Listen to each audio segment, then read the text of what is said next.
नमस्कार, खबरों की खबर में आप सभी का स्वागत है। आपके साथ मैं हूं खुशबू। नागपुर के 85 वर्षीय आरएसएस स्वयं सेवक नारायण भाऊराव दाभाड़कर के निधन के बाद जहां परिवार शोक में है, वहीं कुछ मीडिया संस्थानों ने उनके बलिदान को फेक न्यूज साबित करने की कोशिश की है। उन्होंने हॉस्पिटल में अपना बेड किसी अन्य कोविड मरीज को दे दिया था और वापस घर आ गए थे। 3 दिन बाद उनकी मृत्यु हो गई थी। उन्होंने ये बलिदान दिया ताकि उनसे लगभग आधी उम्र के एक व्यक्ति की जान बच जाए। जब सोशल मीडिया पर उनके इस बलिदान की खूब चर्चा हुई और लोगों ने सराहना करते हुए उन्हें नमन किया, तो एक मराठी मीडिया संस्थान ने इस खबर को झूठा साबित करने का प्रयास किया।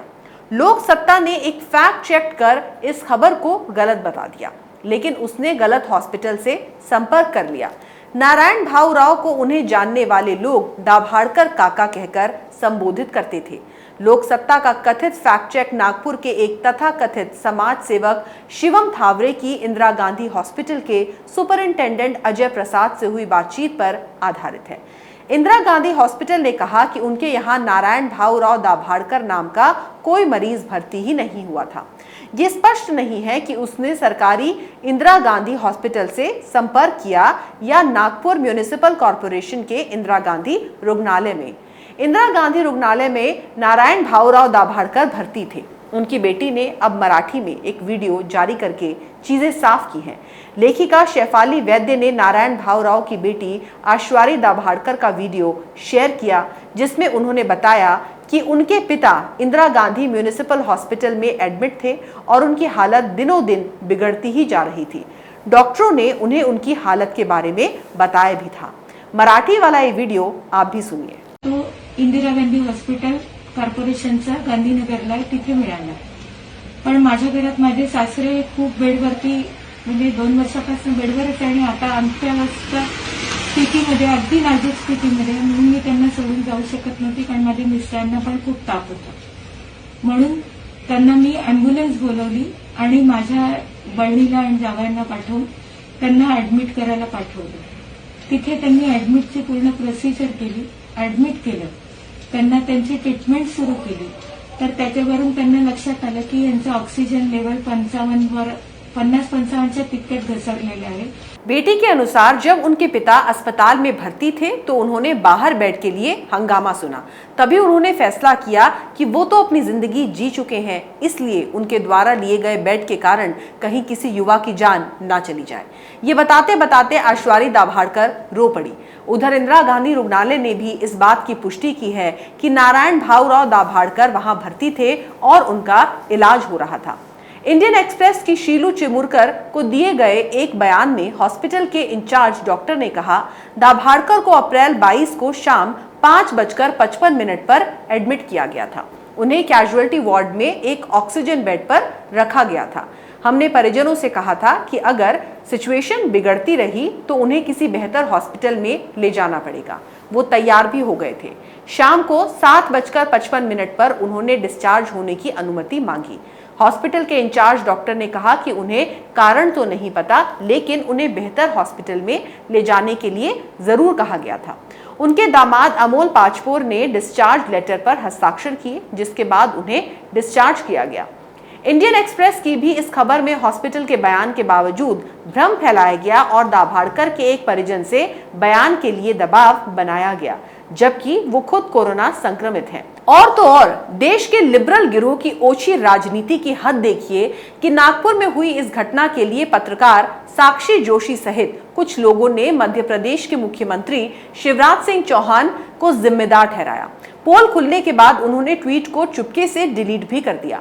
ये मामला आरएसएस स्वयंसेवक नारायण भाऊराव दाभाड़कर से जुड़ा है, जिन्होंने कोरोना वायरस से संक्रमित होने के बावजूद अस्पताल में अपना बेड एक अन्य मरीज को दे दिया। इसके 3 दिन बाद 85 वर्षीय नारायण का निधन हो गया। इस घटना को लेकर मध्य प्रदेश के मुख्यमंत्री शिवराज सिंह चौहान ने उनकी सराहना की। चौहान ने उस बात को शेयर किया जो नारायण भाऊराव दाभाड़कर ने अपने बेड दूसरे मरीज को देते समय कही थी। उन्होंने कहा था, मैंने अपनी जिंदगी जी ली है, मेरी उम्र अब 85 साल है। इस महिला का पति युवा है, उस पर परिवार की जिम्मेदारी है, इसलिए मेरा बेड उसे दे दिया जाए। ऐसा आग्रह करके वयोवृद्ध आरएसएस कार्यकर्ता अपने घर लौट गए थे। इसके 3 दिन बाद उनका निधन हो गया। उनका ऑक्सीजन लेवल 60 पर पहुंच गया था। इससे पहले बेटी दामाद उन्हें इंदिरा गांधी शासकीय हॉस्पिटल ले गए थे, जहां बड़ी मुश्किल से बेड मिला था। वहीं इलाज की प्रक्रिया के दौरान एक 40 वर्षीय महिला अपने पति को लेकर आई थी। अस्पताल में बेड खाली ना होने पर उसे भर्ती से मना कर दिया गया। वो महिला फफक फफक कर रोने लगी, जिसके बाद नागपुर के नारायण भावराव दाभाड़कर ने आग्रह किया कि उनका बेड इस महिला के पति को दे दिया जाए, वरना उसके बच्चे अनाथ हो जाएंगे। अस्पताल प्रशासन ने उनसे कागज पर लिखवाया भी कि वो स्वेच्छा से दूसरे मरीज के लिए अपना बेड दे रहे हैं। स्वीकृति पत्र भरकर वो घर लौट गए थे। सीएम शिवराज ने उन्हें श्रद्धांजलि देते हुए लिखा, समाज और राष्ट्र के सच्चे सेवक ही ऐसा त्याग कर सकते हैं। आपके पवित्र सेवा भाव को प्रणाम।